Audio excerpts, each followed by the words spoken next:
नमस्कार। Tax payer ब्याज के वजह से डिस्प्यूट करने के लिए 2 बार सोच के कदम आगे बढ़ा सकता है। क्योंकि ब्याज टैक्स पर 18% है, क्रेडिट पर 24% है।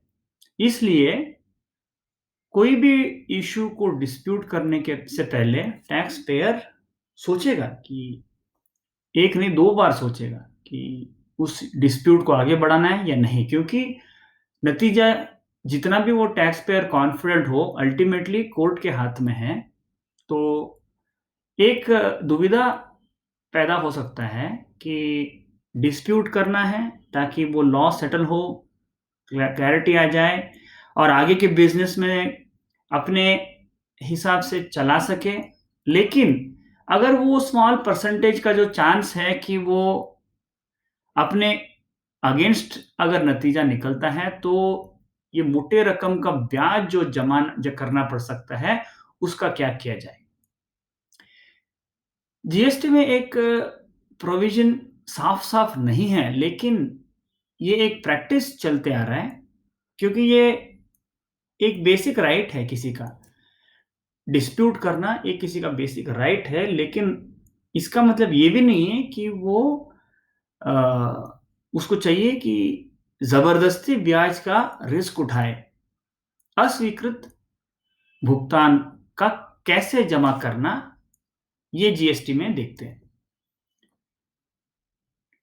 हर डिमांड का कायदे के अनुसार नोटिस देना और एडजुडिकेशन की जाना, अपील का वो फैसिलिटी भी अवेलेबल होना, ये सारे कदम तो हमने पीछे वीडियोज़ में देखी हुई है। टैक्स पेयर का एक हक बनता है कि डिमांड मिलने पर उसके खिलाफ डिस्प्यूट करे, रिप्लाई करे, ये सारी चीज़ उसके अधिकार भी बनता है कानूनी तौर पर।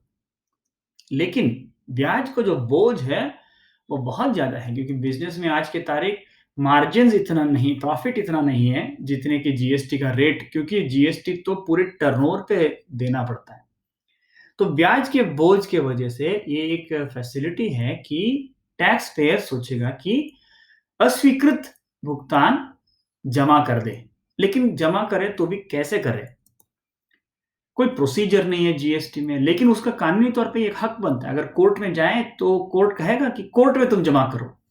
जो अस्वीकृत भुगतान है उसका जमा कोर्ट में करो। लेकिन कोर्ट तक पहुँचने के लिए बहुत साल का टाइम है अभी। तो टैक्स पेयर क्या करेगा? वॉलंटरी टैक्स जमा करेगा अदर्स के कॉलम में। पहले जब मैन्युअली टैक्स का जमा हुआ करता था, वो एक लेटर लिखता कि ये tax is disputed but payment is made.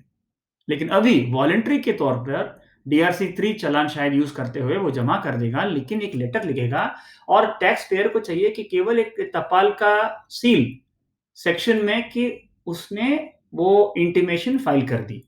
अभी टैक्स अधिकारी के पास कोई पावर नहीं है, कोई प्रोविज़न नहीं है जिसके अंडर में ऐसे इंटीमेशन को स्वीकार करे, लेकिन टैक्स पेयर उसका फ़िक्र ना करते हुए एक काउंटर में एक पर्ची फाइल कर देगा, लेटर फाइल कर देगा कि ये चालान के अगेंस्ट जो जमा की गई रकम है, वो अंडर प्रोटेस्ट है। आगे जाकर के अपने जीएसटी ऑडिट के डॉक्यूमेंट्स में वो डिस्क्लोज़ भी करेगा कि इतना रकम disputed amount under protest payment कर दी गई है।